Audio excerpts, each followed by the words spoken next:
So if you clicked on this video, you probably have placenta previa, and you probably have complete placenta previa, which is what I have. So in case you don't know what it is, or you're not really sure because your doctor didn't explain it to you very well, like my nurse in the emergency room didn't explain it to me very well, I'll kind of explain it. So placenta previa is when your placenta attaches to the bottom of your uterus instead of on the side or on the top where it should normally implant itself. This causes a problem because if it is on top of your cervix, which is complete previa, or near it, it could be partially covering your cervix or touching your cervix, which is a marginal placenta previa. It can block the exit for your baby to come out of. But even more dangerous than that is that your placenta is full of blood vessels, and it can cause bleeding and sometimes massive like hemorrhaging. So that could be a big risk for you and your baby. And so if you have placenta previa, you're going to be on mostly likely restrictions. So they usually scan for this in your anatomy scan. They can see where your placenta is located. And at 20 weeks, I went in for my anatomy scan, and nothing came about from it. Like, I never heard anything from my nurse or from the doctor or anyone. And so I thought, you know, the whole saying, no news is good news, right? So I just continued on with life. I was feeling great. Everything was going good. I was exercising. Everything was fine. And a week passed, literally like 7 days passed. And I went to the bathroom, and I had a light weekend. I wasn't really doing all that much. I went to the bathroom and there was blood. Not a lot of blood, but like a light period. And I wiped and there was more blood, and I started panicking. And I told my boyfriend, I said, babe, I'm bleeding. And he goes into panic mode. And we make a rush for the hospital, which is all the way in another city in Modesto, which is like a half an hour away. And we make it there pretty quickly because it's Sunday and there's no traffic. And I feel like my boyfriend's face was just gray. And then we get in there, and they hook me up to the monitors, a uterus monitor and one for the baby's like heartbeat. And they're like, at 21 weeks, don't worry if we can't get him on the monitor consistently because he's really small. And I said, okay. And they put me on, and instantly his heart was going thun, thun, thun, thun, thun, thun. Even at my 11-week appointment with my doctor with the fetal Doppler, they're like, oh, don't worry if we don't hear it right away or if we don't hear it at all, because at that point they're really small and we might not be able to hear it. And his heartbeat has always been strong. And so I can just, a relief came over us. But we still don't know why this is happening. The whole way over, I was just thinking, oh, we lost our baby. Like, something happened. We lost him. And that's all I could think about. And so it was just like this instant relief. And at 21 weeks, like, you can feel your baby here and there, but you don't feel him consistently. And so I thought I had felt him when I went into the emergency room, but I wasn't sure. And then it just like confirmed that he was okay when they heard the heartbeat. He was good.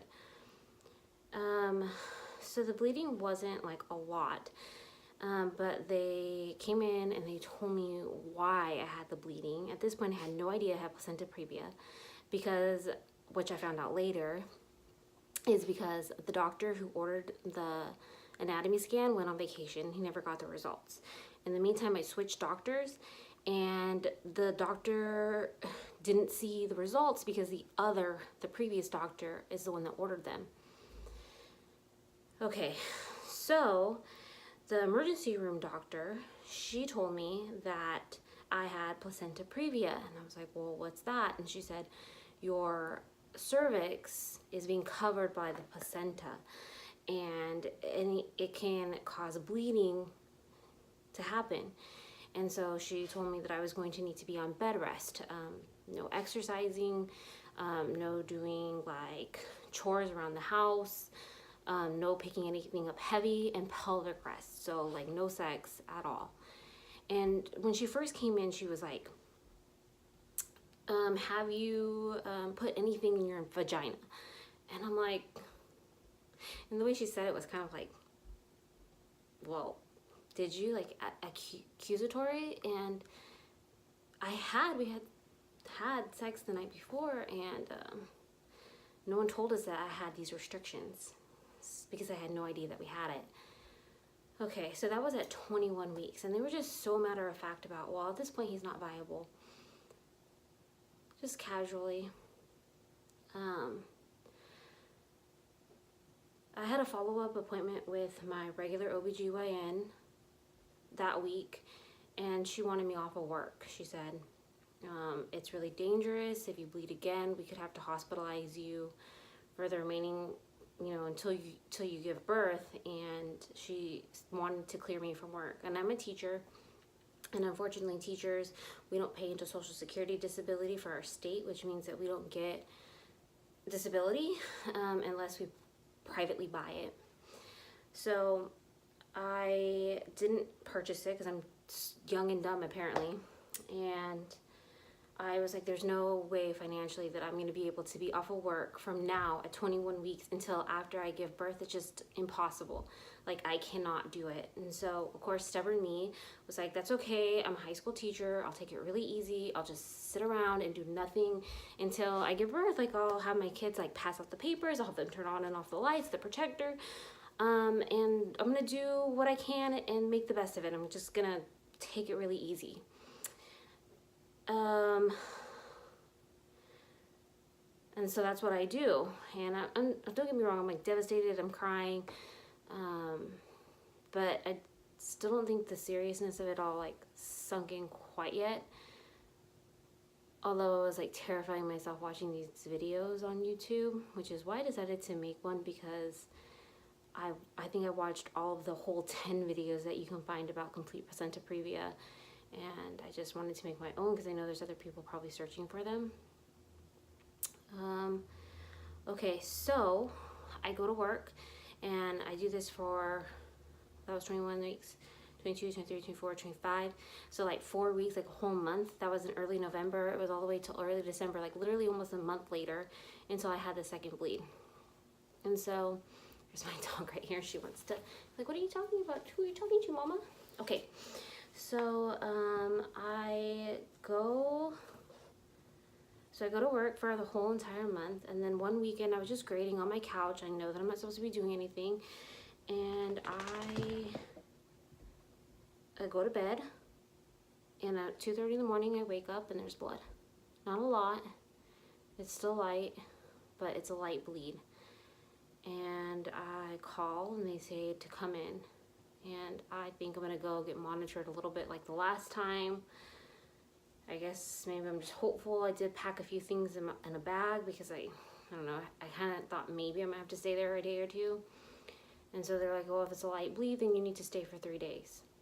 Those 3 days turned into 7 days. They're like, no, we want to see you here for 7 to 10 days. And I had to stay in the hospital for 7 to 10 days. And in the meantime, there was a worker strike at the hospital that I was at.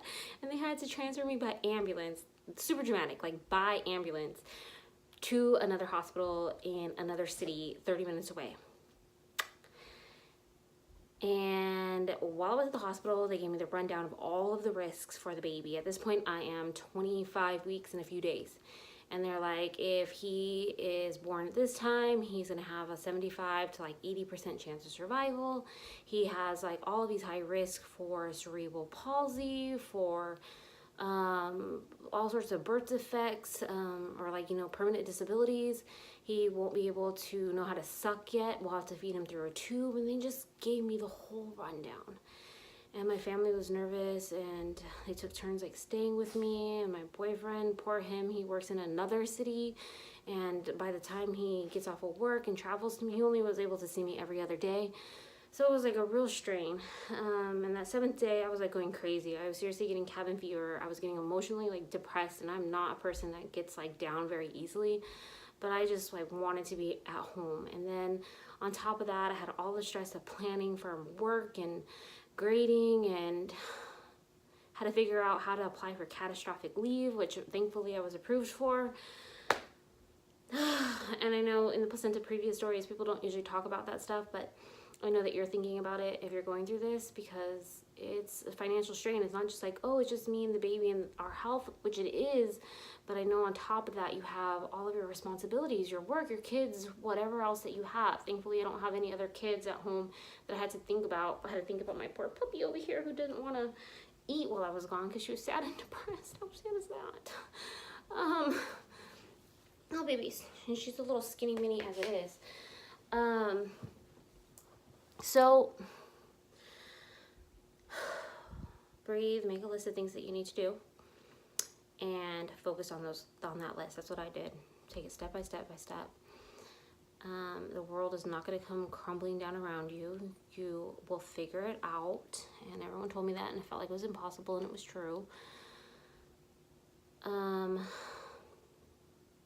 You will figure it out. I'm figuring it out. It's not ideal, but I'm figuring it out. And now my whole mission is to keep him cooking longer, because now at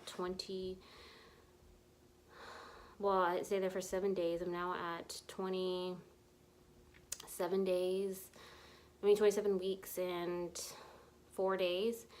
And I had asked the high risk doctor what are the milestones that I could look forward to, and he said 28 weeks because there's a 98% chance or 90% chance of survival. So I'm gonna get there. Then he said 32 weeks because then the chances of significant disabilities are reduced. Now they might have cognitive and other disabilities later on, but not as extensive disabilities. And I'm not just thinking about, his survival, but also his quality of life. And if he were to be born right now, he might have some things that are going to be really wrong. I just want him to be a healthy baby, and he is. So just yesterday, yesterday or 2 days ago, in the middle of the night again, so my baby, just like all babies, are super active at night, and the doctor told me the reason why for that is because when you're walking around all day, you are rocking him to sleep, right? Think about like when you soothe the baby, you like rock them and you bounce them and stuff like that, because that's what they like. That's what they know.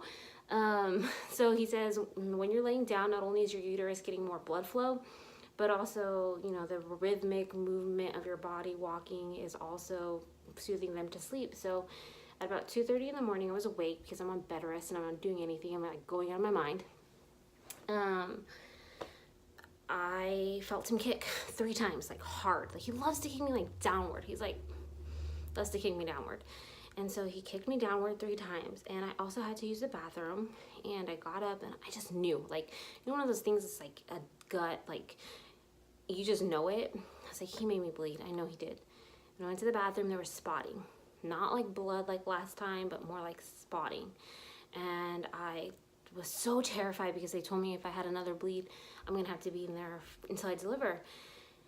And I was like, okay, I'm just gonna like kind of wait, see what happens. It might just be like light spotting.